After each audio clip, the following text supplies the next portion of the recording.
Ngayon po ay handa na po akong sumagot sa inyong katanungan.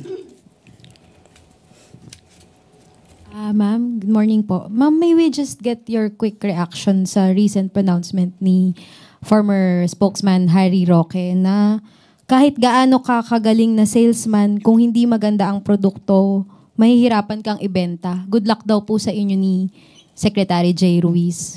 Naniniwala po talaga kami na mahirap ibenta ang bulok o masamang produkto. Mahirap po talagang ibenta kapag ang ibinebenta mo, kailangan mo pang linisin ang mga sinasabi. Mahirap ibenta ang mga tao na ang lagi nababanggit ay joke lamang yan. Hindi po kami salesman dito. Kami po ay messenger. Ang salesman po kasi kailangan na maganda ang bokadura mo. Kailangan na ibenta kahit na minsan ay hindi totoo yung mga sinasabi mo para lang mabenta ang isang tao o isang produkto. Okay, sa amin po, messenger kami, hindi po kami nagbebenta ng Pangulo o ng gobyerno. Pinapakita lamang po namin at inilalahad namin kung ano ang maaaring makuha ng taong bayan sa ating gobyerno, kung anong pwedeng itulong ng ating gobyerno sa taong bayan. So hindi po kami salesman, kami po ay messenger. Ma'am, on another matter lang po. Ma'am, meron pong report na isang media company kung saan isa sa co-founder, si J. Ruiz, ang nakakuha ng 206 million na halaga ng kontrata mula sa PCSO. Ilang buwan bago po siya maging PCO secretary. Hindi pa po ba nagda-divest si Secretary J? Meron, ang batas naman po natin ay allowed po, no, mag-divest ng shares or interest sa anumang kumpanya na pag-aari niya within 60 days from the time na siya ay nag-assume ng position. So, yan po ay parating na po at alam naman po niya yung batas at lahat po naman ng gagawin natin dito ay dapat naaayon sa batas. Thank you, ma'am. Beth Narciso, DZRH. Good morning, Yusek. Ma'am, may reaction po ba ang si Pangulo or ang Malacanang dun sa ulat na di umano yung mga Chinese spies ay may donasyon sa PNP? Mm-hmm. Okay, as of now, pag-aaralan po natin yan. Kung ito man po ay naging donasyon, in good faith, kailangan po talaga natin malaman dahil hindi naman po masama ang tumanggap ng donasyon. Okay, sa panahon po ng pandemya, nabalitaan po din natin na marami po natanggap na ambulance, na mga sasakyan, tama ba? Ambulansya, especially Davao City.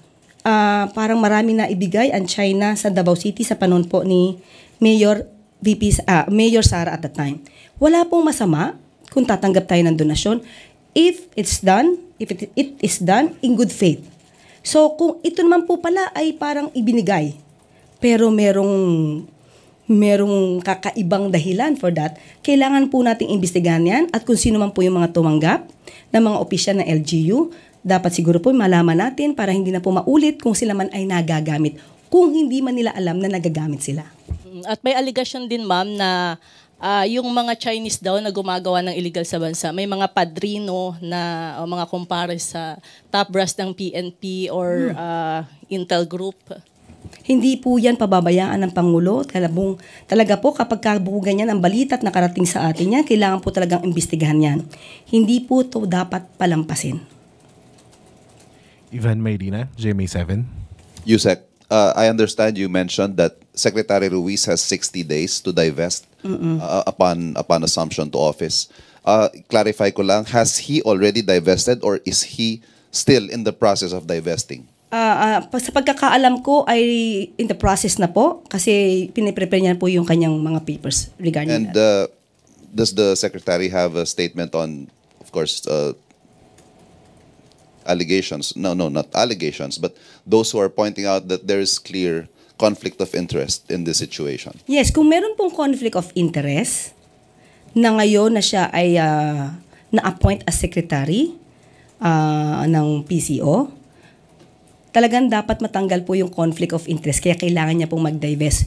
Kung naman po ang mga naging negosyo niya ay hindi pa po siya na-appoint secretary ng PCO, so wala naman po tayo nakikitang mali doon dahil kailangan din naman po niyang kumita. So, ngayon po na kami po ay na-appoint, kailangan po talaga mag-divest kung ang interest po ay may conflict. So, kailangan po talaga mag-divest. In a chance interview this morning, binanggit din ni Secretary Ruiz na may binabanggit po siyang leakages dito sa Presidential Communications Office. What can you tell us about these leakages, intrigues, and how does he intend to get to the bottom of this and respond to it? Okay, hindi ko po yata nadinig. Sa inyo po sinabi yun. Kanina po. Sa inyo? Okay. Siguro po siya na po yung mas maganda sumagot niyan. Hindi ko po nadinig at hindi ko po alam kung ano yung ibig niya sabihin.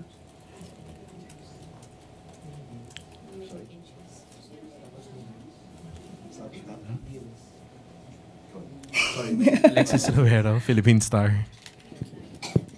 So for the record, Yusek, do you know the status of the supposed deals involving the company of the secretary in government contracts? Wala po akong particular na alam. Especially kung ito naman ay nagawa bago siya na appoint.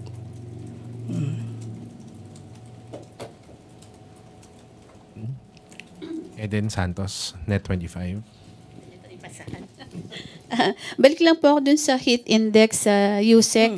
Kasi po alam naman natin na sa nakalipas na mga taon ay matindi po ang naging epekto ng tag-init, yung El Nino sa ating mga magsasaka, even sa mga mangingisda po. Ano po yung mga hakbangin o plano ng ating pamahalaan habang hindi pa ganun katindi ang epekto nitong tag-init sa sektor po ng agrikultura? Ma'am, as of now talaga po ay hindi pa po kami nakakapag-usap patungkol dyan. Pero kung ito po talaga ay nakikita po, nababanag po ang matinding epekto po, kikilos po talaga agad ang ahensya para po matugunan kung ano man ang magiging problema sa mga susunod ng araw ng itong napakatinding init na nararamdaman natin.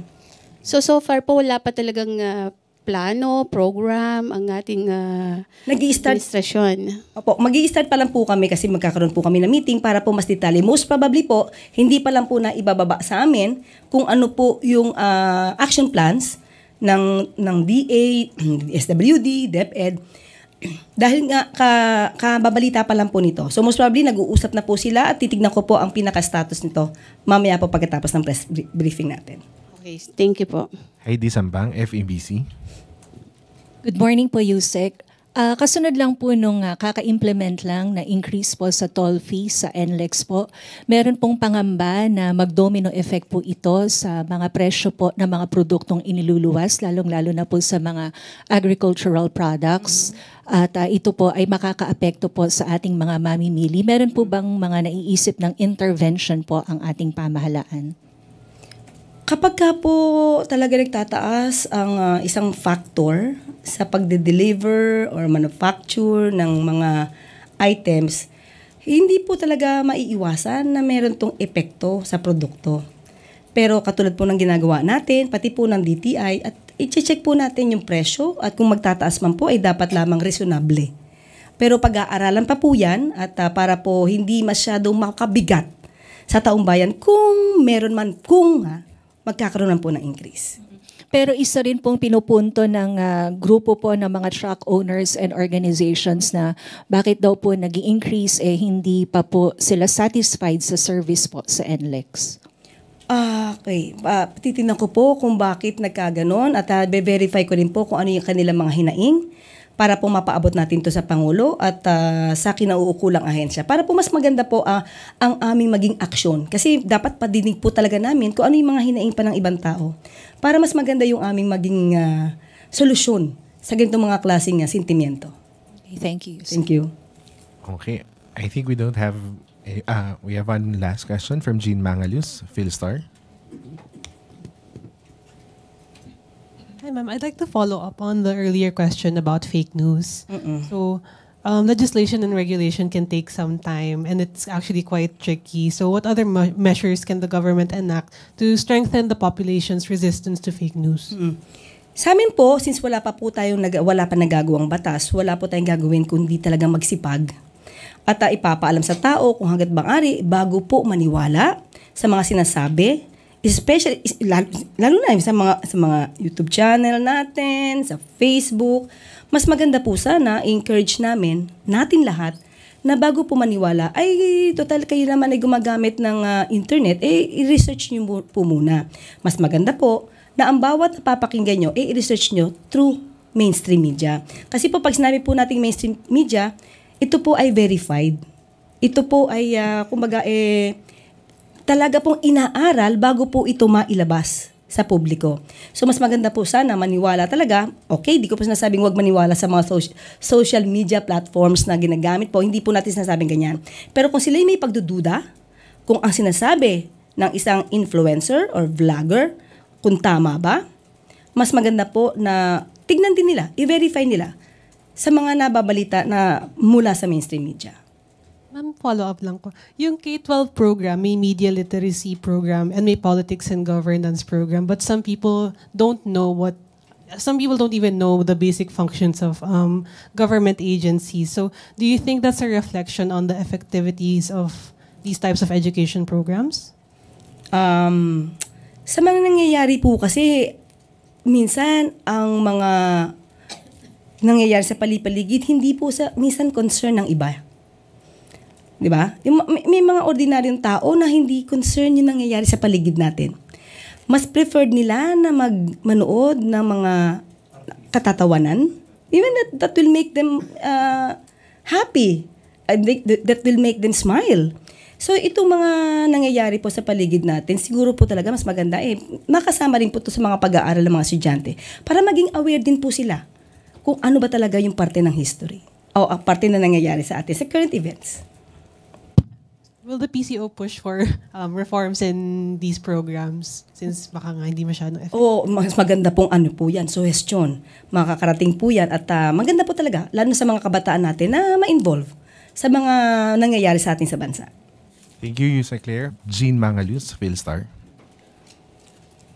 Good morning po. So, over the weekend, U.S. President Trump's confrontation with Ukraine President Zelensky shocked the world. Does the palace feel nervous about the country's allyship with the U.S. following the shift in attitude when it comes to Ukraine? Sa ngayon po ay wala pong reaksyon ang Pangulo, ang Palasyo. Mas mabuti po kung ating aalamin ito sa ating DFA Secretary Enrique Manalo. Following the change in the U.S.'s position.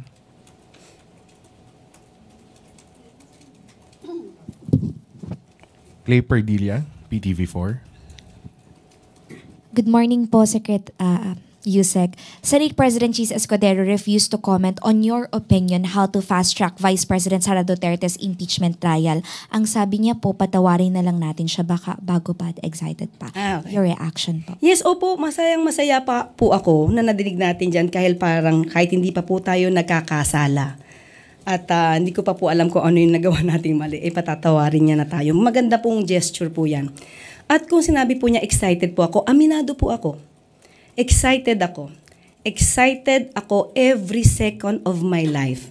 Hindi lamang ngayon, sa araw-araw ay dapat maging excited. Lahat po tayo, lalong-lalo na po, yung mga taga-gobyerno, dahil meron po tayong task o obligasyon na dapat gawin para sa taong bayan at para sa bansa. Hindi ko po ikakaila na halos araw-araw ng buhay ko, hindi lamang po ngayon, excited po ako. Thank you, Yusek Claire. Tuesday New.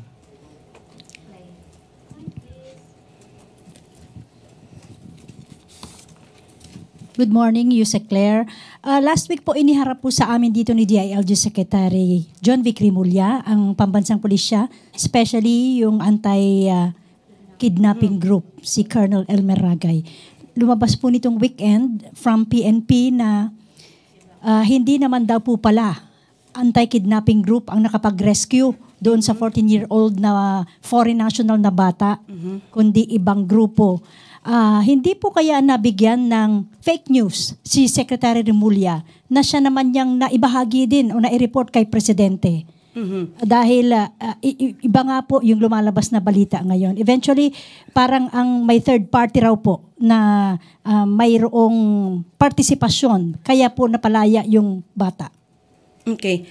As of now, kung yan po ang nababalita, titignan po natin, i-verify po natin kung ano po talaga ang katotohanan dito.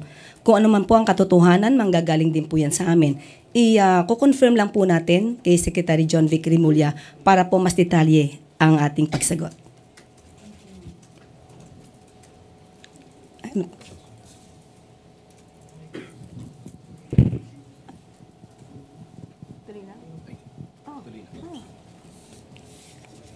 And then Santos, Net 25.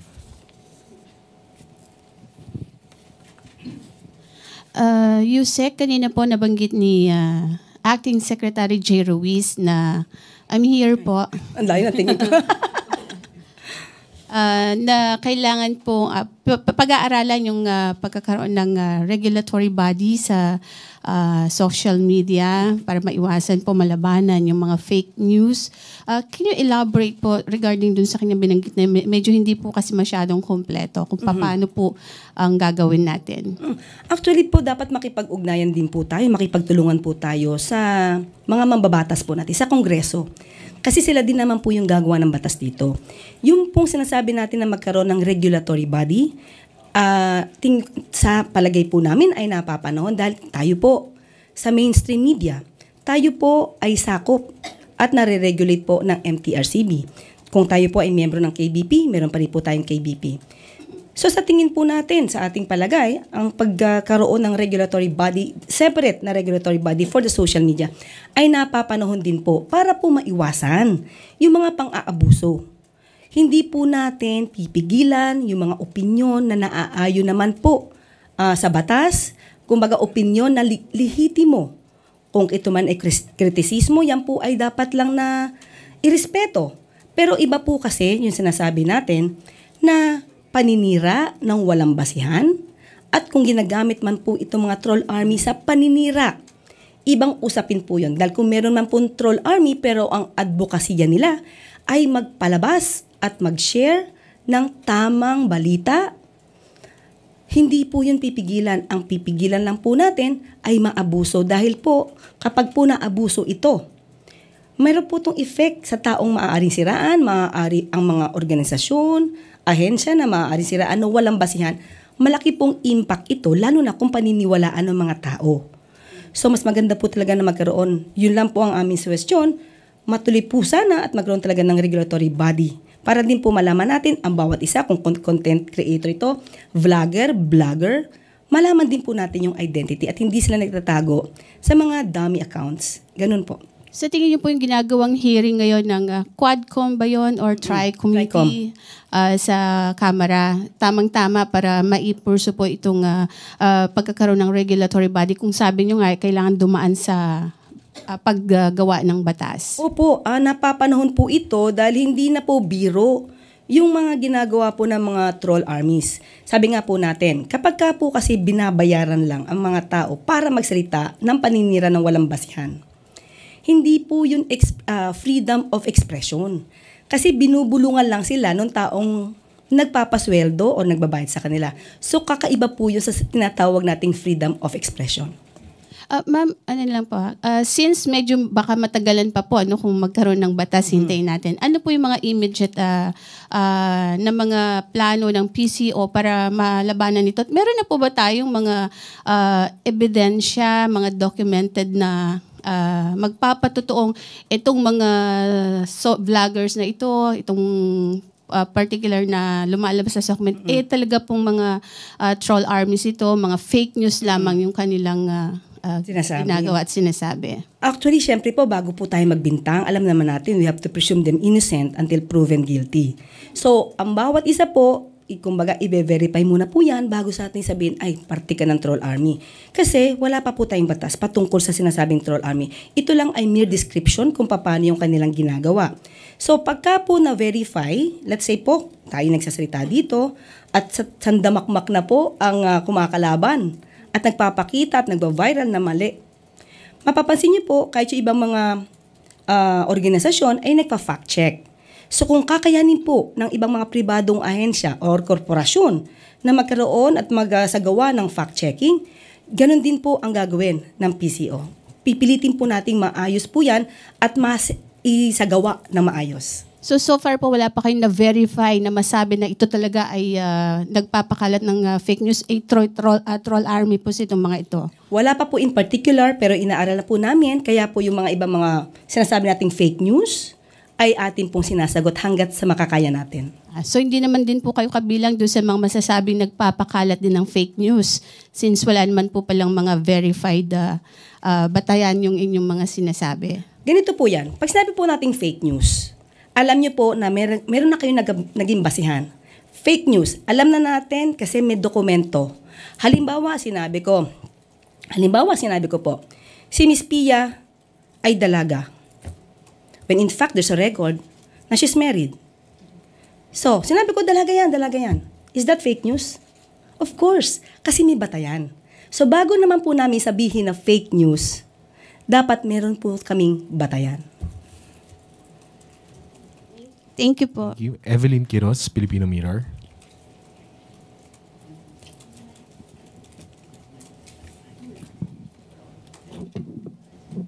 Good morning, Yusek. May mga lugar po sa bansa na nakararanas ng mataas na heat index gaya ng Palawan, Nueva Ecija at ibang parte ng Quezon City. Nagsuspend na din po ng klase yung ilang area sa Kamanava dahil po sa inaasahang mataas na heat index. Pwede pong malaman kung may mga preparasyon, action or contingency plans po ang pamahalaan dito. Opo, nagpalabas na rin po ng pahayag ang DOH patungkol po dito. At yun nga po, nagpapaalala ang DOH laban sa mga sakit na may kaugnayan po sa init na nagiging laganap na po sa matinding temperatura. So as of now po, i-calculate pa rin po namin yung iba pa po na mga action plans patungkol dito. Pero nauna na po ang DOH na magpalabas po ng kanilang mensahe patungkol dito. Tina Maralit, Manila Times. Good morning, ma'am. Ma'am, Major General Nelson Morales has reportedly been reassigned to head the Philippine Air Force's Air Education Training and Doctrine Command. Is this confirmed and may napili na po bang kapalit si Pangulo bilang bagong hepe po ng Presidential Security Command? Nung nakita ko na ito ay maaaring maging issue today, tinanong ko po, wala pa po talaga sa amin na ibibigay ko ano man po ang direktiba o order patungkol po dito. Kapag ka po, meron na po, pangako ko po na ilalabas po agad namin kung ano man po yung pinaka-latest na balita patungkol po dito or any order or memorandum. Okay, ma'am, another question po.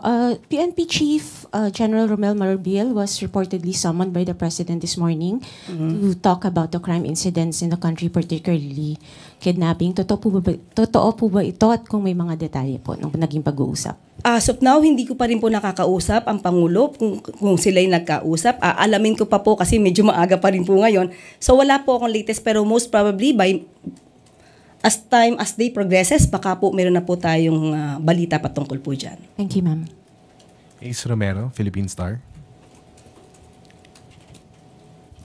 Yusek, balikan ko yung heat index. Considering na kasi simula pa lang po nung taon, Marso pa lang, ano yung nakikita ng Malacanang na potential na epekto nito sa ating ekonomiya? Okay, kahit po hindi pa po namin napag-uusapan dahil sabi nga niyo po, ngayon lang po talaga nag-i-start. Pero syempre po, lagi po maghahanda ang pamahalaan patungkol po dito. Kung ito po ay makaka-apekto sa ekonomiya natin, ay tayo po ay lagi maghahanda tungkol dyan.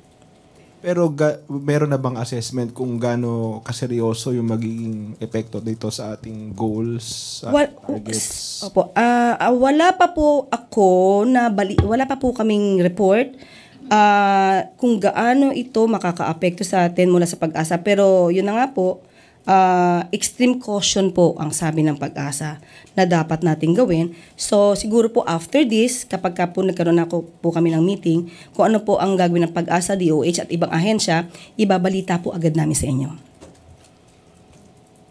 Daryl Esquera, GNA.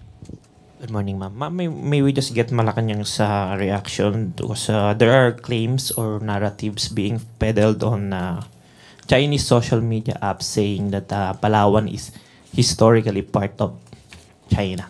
Okay, pag ganyan po tayo mga issue, mas mabuti po na alamin natin ito sa DND at saka sa DFA at para po mas kompleto po ang aking masasagot sa inyo. Christian Yesores, Radyo 630.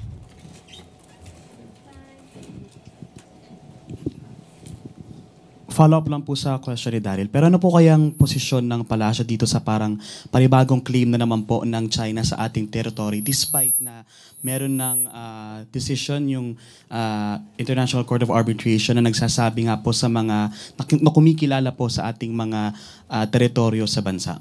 Okay. Ang naging decision po ng International Court of Arbitration ay napakahalaga po. Napakahalaga. Hindi po ito pwedeng itapon lang sa basurahan. Ipaglalaban po natin kung ano ang ating karapatan sa ating teritoryo at sa ating maritime rights. Katulad po na nabanggit nung nakaraan po ng ating Pangulo.